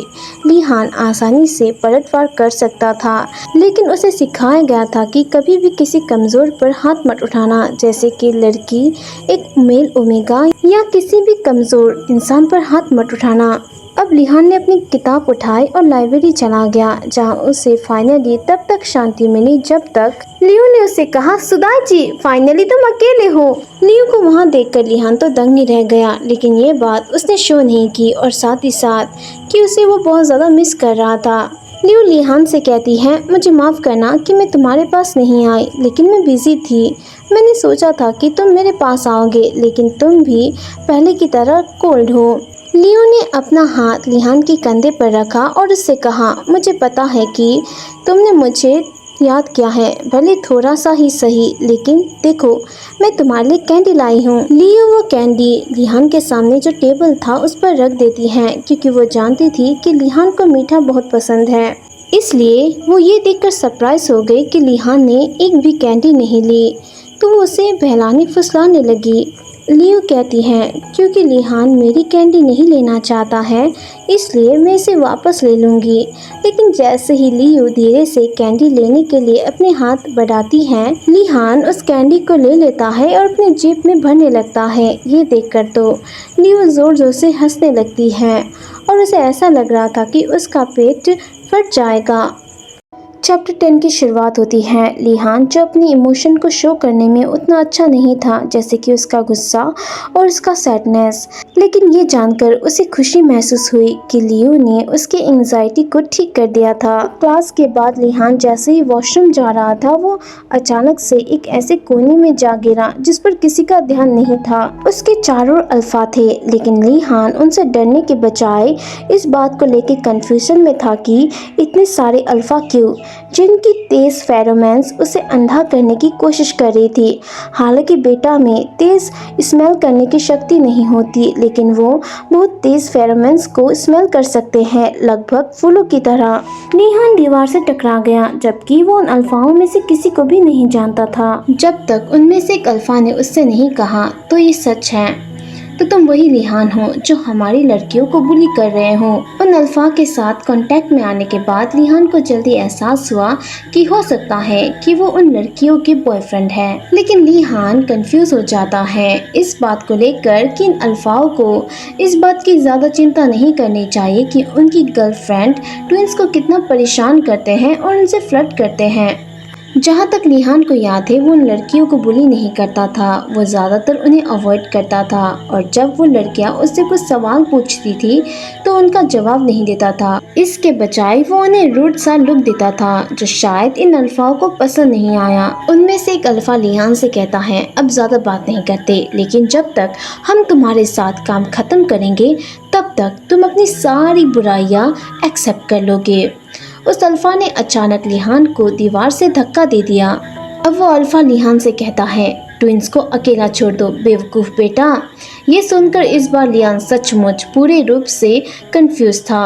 लिहान सोचता है, क्या ये अल्फा अपनी गर्लफ्रेंड के लिए लड़ रहे थे या खुद के लिए, लेकिन वो इस पर ज़्यादा देर तक नहीं सोच पाया, क्योंकि उस अल्फा ने उसे दीवार से धक्का दे दिया। लिहान सिर्फ दर्द महसूस कर सका, क्योंकि उसने महसूस किया कि किसी का हाथ उसके कपड़ों तक पहुंच रहा है और उसे पकड़ रहा है। लिहान समझ गया कि वो लोग उसे हरेस कर रहे हैं, लेकिन वो खुद को सोचने से नहीं रोक सका कि शायद वो लोग वो कैंडी ले रहे हैं जो लियो ने उसे दिया था। तभी वहाँ अचानक से किसी की धमाकेदार एंट्री होती है, इतनी धमाकेदार कि लिहान के साथ जो बाकी अल्फा थे वो भी लगभग फर्श पर गिर जाते हैं। लिहान ने अपनी आंखें जो टाइटली क्लोज करके रखी थी उसे खोली और देखा कि ट्विंस ब्रदर अपनी आंखों में जानलेवा गुस्सा लेकर सभी को घूर रहे थे। वो दोनों ऐसे देख रहे थे जैसे कि वो किसी को मार डालेंगे, जो शायद सही था, क्योंकि उनके फेरोमोन्स लगभग सभी का दम घोट रहे थे। यहाँ तक कि लिहान को भी सांस लेने में मुश्किल हो रही थी। जैसे ही उन अल्फाओं ने ये देखा, वो तुरंत वहाँ से भाग गए और उन दो ट्विंस ने भी उन लोगों को पकड़ने में कोई इंटरेस्ट नहीं दिखाया, बल्कि उन दोनों का तो ध्यान लिहान पर था। जैसे ही उन दोनों की आंखें नम हुईं, उन दोनों ने ही लिहान को उठा लिया और गले लगा लिया। जो उन दोनों ने कहा था उसे एक्सप्लेन करने के लिए शब्दों की जरूरत नहीं थी। लिहान को शायद उन अल्फाओं को वहीं मारना चाहिए था जहां उन्हें चोट लगी हो, लेकिन ये और भी ज्यादा प्रॉब्लमेटिक होता और शायद ये उसके फेवर में भी नहीं आता, क्योंकि अल्फा हमेशा अपर रैंक के होते हैं। लिहान खुद को शांत करने की कोशिश करता है और एक गहरी सी सांस लेता है। अब लिहान उन दोनों ट्विंस से कहता है, मुझे नीचे उतारो। वो दोनों ट्विंस लिहान को धीरे से नीचे उतार देते हैं। योहान धीरे से लिहान के सिर के पीछे के हिस्से को सहलाता है, जहां लिहान को चोट लगी थी उन अल्फाओं की वजह से। अब योहान धीरे से लिहान से कहता है, फूफू, तुम्हें क्लिनिक ले जाने की ज़रूरत है ताकि वो तुम्हें चेक कर सके कि तुम ठीक हो या नहीं। ये सुनते ही लिहान योहान का हाथ हटाते हुए उससे कहता है, मुझे वॉशरूम जाने की ज़रूरत है। लिहान वॉशरूम में जाकर अपना जो काम था वो जल्दी जल्दी निपटा देता है, क्योंकि उसे इसकी ज़रूरत भी थी। अब लिहान अपने हाथ मुंह धो ही रहा था कि तभी वो वॉशरूम के मिरर में अपना चेहरा देखता है, जो उसे हर बार मिरर देखने पर दिखाई देती है। शायद यही बेहतर था कि वो उन ट्विन से दूर रहे। लिहान सोचता है, मेरे साथ जो कुछ भी हुआ है उसके लिए मैं उन ट्विंस को ब्लेम नहीं कर सकता। और लिहान जानता था कि उसके साथ जो कुछ भी हुआ है उसकी अपनी लाइफ के फैसलों की वजह से था। लिहान की आंखों से आंसू बहने लगे, लेकिन उसने जल्दी से उसे पोंछ दिया और खुद से कहा कि उसके पास इसके लिए टाइम नहीं है। उसने अपनी जेब में हाथ डाला, लेकिन उसे लगा कि उसकी जेब खाली है, इसलिए वो गुस्से से वॉशरूम के दरवाजे से बाहर चला गया। बाहर उसका इंतज़ार कर रहे ट्विंस ने जब ये देखा तो वो भी तेज़ी से लिहान के पीछे पीछे चले गए।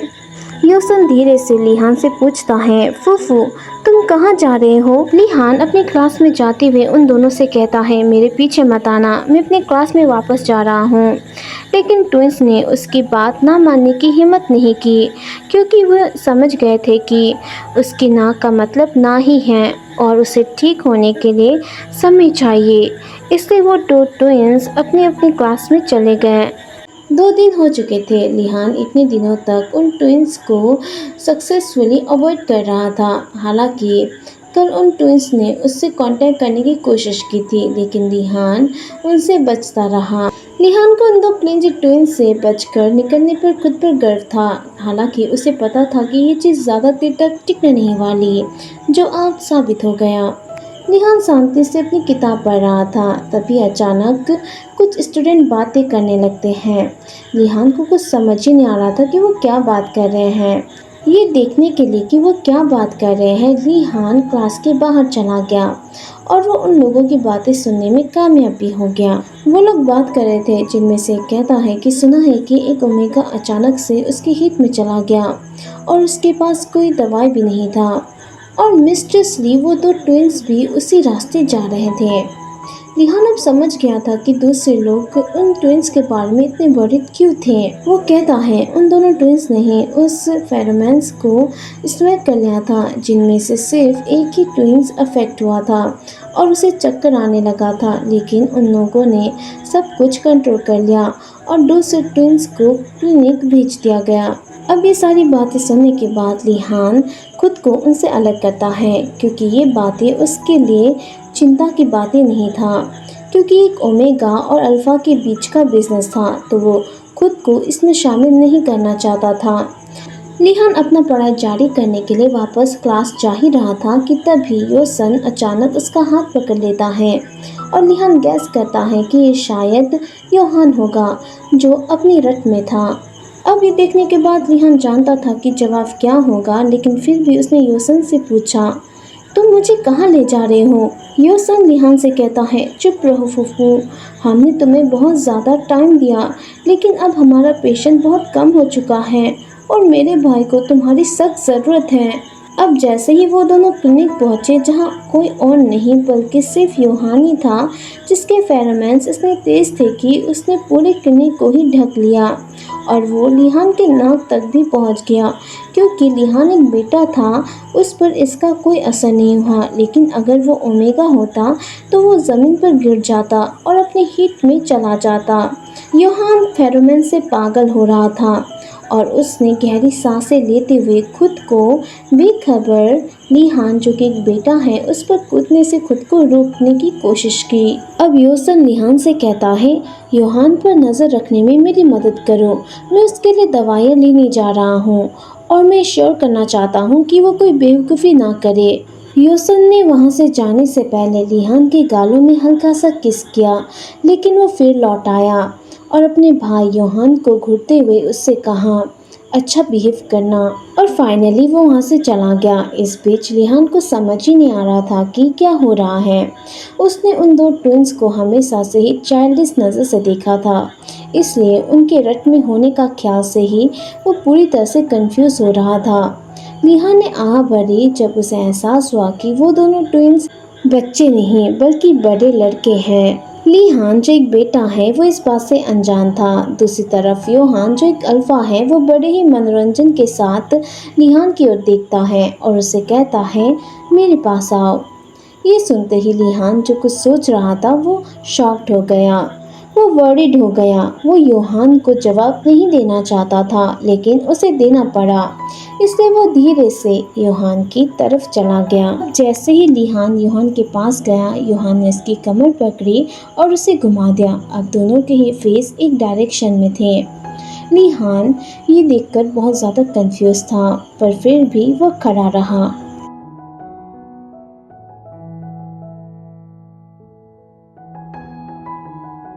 तभी लिहान को महसूस हुआ कि यूहान उठ गया है और उसने अपने गले में किसी गर्म और गीली चीज का टच महसूस किया। ट्विंस हमेशा से ही लिहान के गाल पर खुले मुंह से सलीवा के साथ किस करते थे, लेकिन उन दोनों को उसे लिक करना मना था। जैसे ही लिहान यूहान को डांटने वाला था, यूहान की आवाज़ जो इतनी मैच्योर और डीप लग रही थी उसके नेक में गूंज उठी और यूहान ने उसे सॉफ्ट किस किया, जिससे लिहान अंदर तक हिल गया। यूहान मौन करते हुए लिहान से कहता है, तुमसे बहुत अच्छी खुशबू आ रही है। लेकिन लिहान इसमें कुछ नहीं कहता और अचानक उसने एक जिपर की आवाज़ सुनी, जिससे उसने अनदेखा कर दिया।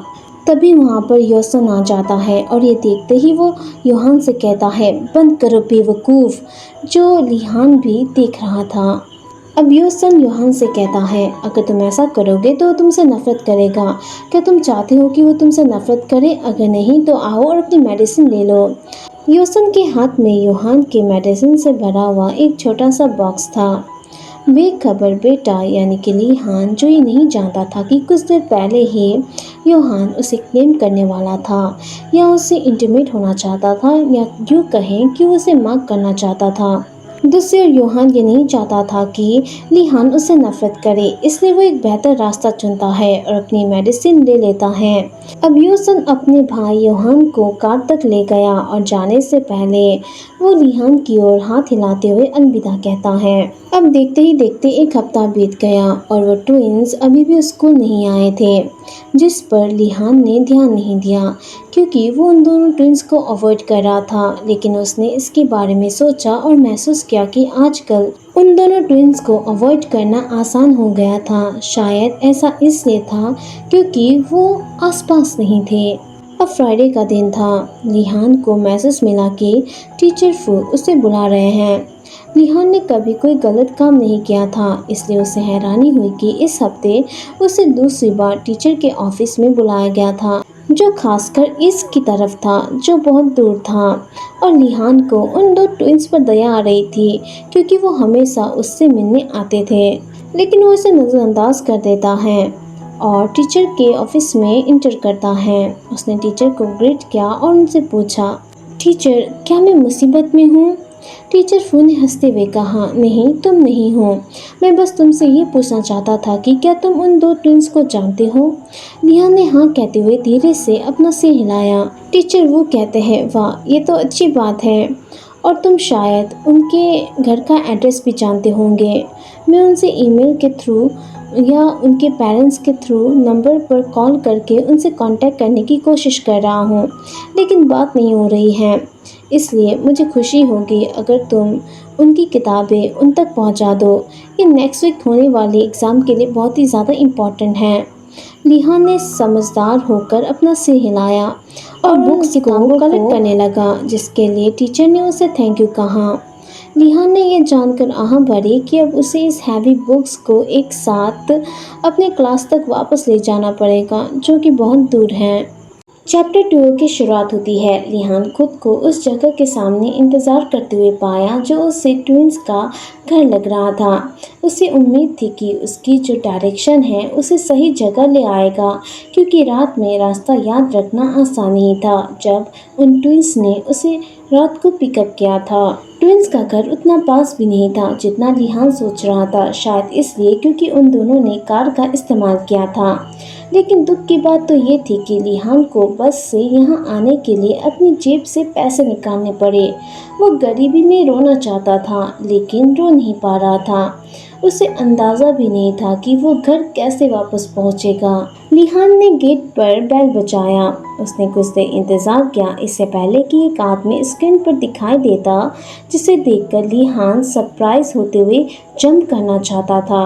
वो आदमी लिहान से पूछता है, तुम कौन हो? लिहान जवाब देते हुए कहता है, मैं लिहान हूँ, योहान और योसन का स्कूलमेट। मैं नेक्स्ट वीक होने वाले एग्ज़ाम के लिए उनकी किताबें देने आया हूँ। उस आदमी ने ठीक है कहा और स्क्रीन बंद हो गई। गेट खुलने में पूरा 1 मिनट लगा और वो हट्टा खट्टा आदमी सामने आ गया। उसने लिहान से किताबें ली और गेट बंद करने से पहले सिर हिलाया। लिहान मुड़ा और बस स्टॉप की तरफ वापस जाने लगा। तभी अचानक किसी ने उसे उठा लिया। ये देखकर कि उसकी किडनैपिंग होने वाली है, इससे बचने के लिए लिहान छटपटाने लगा। तभी उसे एक आवाज़ सुनाई दी, फूफू तुम हमसे मिलने आए? लिहान ने ये सुनते ही पहचान लिया कि ये योसन है। लिहान योसन से कहता है, तुम ये क्या कर रहे हो? मुझे नीचे उतार दो। योसन कहता है, बिल्कुल नहीं, चलो घर के अंदर चलते हैं। और योसन लड़खड़ाते हुए लिहान जो एक बेटा है उसे घर के अंदर ले गया। लिहान योसन से कहता है, ठीक है मुझे अब नीचे उतार दो, मैं जो तुम्हें देने आया था वो मैं दे चुका हूँ। योसन लिहान से कहता है, अब आ ही गए हो तो मिठाई खा के जाओ, लेकिन पहले मेरे भाई को सरप्राइज देते हैं। ये कहकर योसन ने लिहान को नीचे उतारने की तकलीफ नहीं उठाई और लिहान जिसे एहसास हो गया था कि अब स्ट्रगल करने का कोई फ़ायदा नहीं है। अब योसन लिहान को बेडरूम में ले गया जहाँ लिहान कभी सोया था, जो शायद योहान का बेडरूम लग रहा है। योसन ने लिहान को नीचे उतार दिया। योहान जो सिर्फ अपने शॉर्ट बॉक्सर पर बेड पर लापरवाही से लेटकर अपने फ़ोन पर गेम खेल रहा था। ये देखकर लिहान एम्बैरेस हो गया और अपना मुंह फेर लिया, लेकिन ऐसा लग रहा था कि जैसे योहान ने उन दोनों को देख लिया था, इसलिए वो तुरंत अपनी जगह से उठ गया और शर्मीले लिहान को पीछे से गले लगाने लगा, जो उससे मुंह फेरे हुए था। योहान लिहान से कहता है, फूफू फाइनली तुम हमसे मिलने आ ही गए। ये कहते हुए योहान लिहान के कपड़े को किस करने लगा। इस बीच लिहान योहान से बचने की कोशिश करता रहा। तभी योसन योहान से कहता है, कुछ कपड़े पहन लो बेवकूफ़। ये सुनते ही योहान लिहान से कहता है, ओह क्या मेरा फूफू इस बात से परेशान है कि मैंने कोई कपड़े नहीं पहने हैं। अब योहान ने लिहान को तब तक अपने पास खींचा जब तक कि वो दोनों बहुत ही ज़्यादा करीब नहीं आ गए। ये देखकर लिहान शॉक्ड हो गया और उसकी आंखें बड़ी हो गई। लिहान योहान से कहता है, तुम बेवकूफ़, मुझे जाने दो। योहान ने लिहान को छोड़ दिया जब उसने देखा कि उसका भाई यानी कि योसन उसे जानलेवा नज़रों से देख रहा है। ये सुनते ही योहान कहता है, ठीक है मैं कपड़े पहन लूँगा। अब लिहान खाना खा रहा था। जब उसने ऊपर देखा तो वो ट्विंस उसे ही बड़ी इंटरेस्ट के साथ देख रहे थे। ये देखते हुए लिहान ने अपनी आंखें घुमाई और अपना खाना जारी रखा। खाना खत्म करने के बाद लिहान ने ट्विंस को थैंक्स कहा। ये सुनते ही योसन लिहान से कहता है, ये तो हमारा फ़र्ज़ था फूफू, क्या हम दोनों तुम्हें घर छोड़ दें, क्योंकि बहुत देर हो चुकी है। लिहान कहता है। अब वो दोनों एक साथ कहते हैं, हमारा फूफू कितना प्यारा है ना। ये कहते ही वो दोनों ही लिहान के गालों पर किस करते हैं। लिहान की हिम्मत नहीं हुई उस किस को पूछने की जब तक वो दोनों उसके सामने थे। अब लिहान घर जाने के लिए बस में बैठ गया। लिहान ये सोचने से खुद को नहीं रोक पाया कि घर लौटते ही उसे बड़ी मुसीबत का सामना करना पड़ेगा, क्योंकि रात के खाने का समय हो चुका था और उसके पिता घर वापस आ रहे होंगे। और ये बात सच भी हो गई, क्योंकि जब लिहान घर पहुंचा तो उसके पिता का गुस्सा उस पर टूट पड़ा। उसके पिता ने गुस्से में चिल्लाते हुए उससे पूछा, लिहान तुम कहाँ थे? तुमने अपनी माँ को भी नहीं बताया? लिहान माफ़ी मांगते हुए सिर झुकाता है और कहता है, माँ, पिताजी, मुझे माफ़ कर दीजिए। मेरा इंटेंशन आप दोनों को चिंता में डालना नहीं था। मैं अपने दोस्तों के घर उन्हें आने वाले एग्ज़ाम की कुछ चीज़ें देने गया था। लिहान के पिता उसकी बात को समझते हुए शांत हो जाते हैं और उससे कहते हैं, ऐसा दोबारा मत करना, समझ गए ना? ये सुनते ही लिहान ने हाँ कहते हुए अपना सिर हिलाया। इसके बाद लिहान के पिता वापस अपने कमरे में चले गए। लिहान ने अपनी माँ को ग्रीट किया और नहाने चला गया। अब कपड़े पहनने के बाद लिहान ने अपनी किताब पढ़ी जब तक कि उसकी माँ उसके कमरे में नहीं आई। लिहान की माँ ने उसके लिए ट्रे में चावल और कुछ साइड डिशेस लेकर आई थी, जिसे लिहान ने ले लिया। लिहान कहता है, आपका शुक्रिया माँ। लिहान की माँ कहती है, खाना खाओ। ये सुनकर लिहान खुद को मुस्कुराने से नहीं रोक पाया। अब मंडे का दिन आ जाता है जब लिहान का एग्ज़ाम होना था, लेकिन लिहान को एग्ज़ाम देने का कोई प्रेशर महसूस नहीं हो रहा था, क्योंकि उसने पढ़ाई की थी, इसलिए एग्ज़ाम आसान था। दूसरी तरफ ट्विंस जो इतने ज़्यादा बिजी थे कि उन्हें अपने हस्बैंड यानी लिहान से मिलने का मौका नहीं मिल पाया, इसलिए उनका मूड ऑफ था। लेकिन उन दोनों ने खुद से कहा, जब तक उन दोनों का एग्ज़ाम ख़त्म नहीं हो जाता, जो कि फ्राइडे में ख़त्म होना था, तब तक वो दोनों पेशेंस रखेंगे। अब फ्राइडे का दिन भी आ जाता है, दोनों का एग्ज़ाम भी ख़त्म हो जाता है। अब एग्ज़ाम ख़त्म होने के बाद वो दोनों ट्विंस एक्साइटेड होते हुए अपने हस्बैंड यानी लिहान को ढूंढने निकल पड़े, जो उन दोनों को लकीली लाइब्रेरी में किताब पढ़ते हुए मिल गया। ये देखते ही वो दोनों ट्विंस कहते हैं, हमारा फूफू इतना मेहनती है कि एग्ज़ाम के बाद भी पढ़ता रहता है। ये कहते ही वो दोनों ट्विंस लिहान के अगल बगल में बैठ जाते हैं। ये देखते हुए लिहान अपनी आंखें घुमाता है और उन दोनों को अनदेखा कर देता है, जो बिहेवियर उन दोनों ट्विंस को बहुत ही ज़्यादा क्यूट लगा। अब योसन लिहान से कहता है, फूफू, हमारा सिर बहुत तेज़ दर्द कर रहा है, क्या तुम हमें ठीक नहीं कर सकते? ये सुनते ही लिहान योसन को घूरने लगा। लिहान कहता है, इससे मेरा कोई लेना देना नहीं है, तुम दोनों नर्स के ऑफिस जाओ और कुछ मेडिसिन ले लो। लिहान की ऐसी बातें सुनकर योसन कहता है, ओहो, हमारा फूफू कितना मासूम है, मेडिसिन हमेशा हर चीज़ का जवाब नहीं होता है फूफू। ये कहते ही योसन लिहान के करीब गया, जो पीछे हट गया, लेकिन वो जाकर योहान के चेस्ट के बीच फंस गया था। लिहान सिर्फ अपने नेक और अपने लिप्स पर एक हॉटनेस, एक सॉफ्ट लिप्स का टच महसूस कर पा रहा था। अब योसन लिहान को किस करने लगता है, वो उसे फ्रेंच किस कर रहा था। दूसरी ओर लिहान शॉक्ड हो गया जब उसने महसूस किया कि उसके शर्ट के नीचे एक हाथ घुसकर उसके बॉडी को छू रहा है, जो शायद योहान का हाथ था, जो उसके बॉडी को हर तरफ से छू रहा था। दूसरी तरफ योसन धीरे से पीछे हट गया, क्योंकि उसने लिहान को इस तरह किस किया था कि उन दोनों का मुंह पूरी तरह से सलीवा से भर गया था। अब ये देखते ही लिहान उन दोनों से पूछता है, तुम दोनों ने ऐसा क्यों किया? मैं ओमेगा नहीं हूँ। ये सुनते ही वो दोनों ट्विंस कहते हैं, इससे कोई फ़र्क नहीं पड़ता है फूफू, हम तुम्हें चाहते हैं। अब लिहान जल्दी से खुद को उन दोनों ट्विंस के बीच से अलग कर देता है। लिहान के जो ईयर थे वो शर्म की वजह से लाल लाल हो चुके थे। लिहान हकलाते हुए उन दोनों ट्विंस से कहता है, ऐसा दोबारा मत करना, और जल्दी से उन दोनों ट्विंस को छोड़कर वहाँ से चला जाता है। लिहान का ऐसा बिहेवियर देखकर वो दोनों ट्विंस खुद को हंसने से नहीं रोक पाए।